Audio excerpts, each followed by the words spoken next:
Kolar times Kannada ನ್ಯೂಸ್ಗೆ ಸ್ವಾಗತ.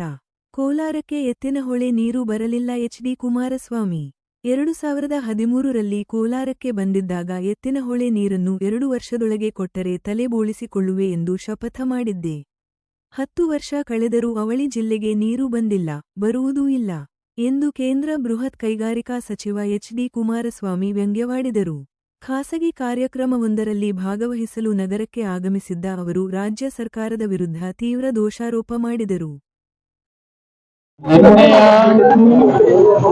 ನಮ್ಮ ರಜತ ಮಹೋತ್ಸವದ ಕಾರ್ಯಕ್ರಮದ ಸಭೆಯಲ್ಲಿ ಹೇಳಿರ್ತಕ್ಕಂಥದ್ದು ಯಾವುದೋ ಕ್ರಾಂತಿಯ ಬಗ್ಗೆ ಹೇಳಿಲ್ಲ, ಯಾವುದೋ ಅಗ್ರಗನಸಿನ ಬಗ್ಗೆ ಹೇಳಿಲ್ಲ. ರಾಜ್ಯದಲ್ಲಿ ನಡೀತಾ ಇರತಕ್ಕಂಥ ಈಗಿನ ರಾಜಕೀಯದ ಬೆಳವಣಿಗೆಗಳ ಹಿನ್ನೆಲೆಯಲ್ಲಿ